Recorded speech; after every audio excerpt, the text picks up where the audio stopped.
ঐশ্বর্য রাই বচ্চন একাধিকবার খবরের শিরোনামে জায়গা করে নিয়েছেন তিনি।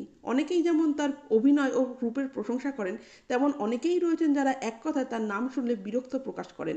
সেই তালিকায় থাকা অন্যতম নাম হলো পরিচালক মধুর ভান্ডারকার। একবার ঐশ্বর্যের সঙ্গে তিনি একটি ছবি করার সিদ্ধান্ত নেন। সব কথায় এগিয়েছিল ঐশ্বর্য রাই বচ্চন তখন বিবাহিত। তাকে নিয়ে ছবি করা মানে বেশ বড় প্রজেক্ট। মধুর ভান্ডারকার ছবির কাজ শুরু করে দেন। হঠাৎই পরিচালকের মাথায় বাজ পড়ে। খবরের চ্যানেল থেকে তিনি জানতে পারেন যে ঐশ্বর্য রাই বচ্চন 4 মাস চলছে, অর্থাৎ তিনি 4 মাসের অন্তঃসত্ত্বা। পরিচালকের মাথায় হাত, তিনি কিছুই জানতেন না। যার ফলে শুরু হয় নানা বচসা, কটাক্ষের শিকার হতে হয় ঐশ্বর্যকে। সেই সময় পুত্রবধূর পাশে দাঁড়ান অমিতাভ বচ্চন। তিনি ঐশ্বর্যকে সাপোর্ট করে বলেন, সকলেই জানেন ঐশ্বর্য রাই বচ্চন বিবাহিত। আপনি বলতে চাইছেন অভিনেত্রীরা বিয়ে করবেন না, সন্তান নেবেন না। আপনার মনে হয় না এটা কোনো কন্ট্রাক্টের পার্ট হতে পারে?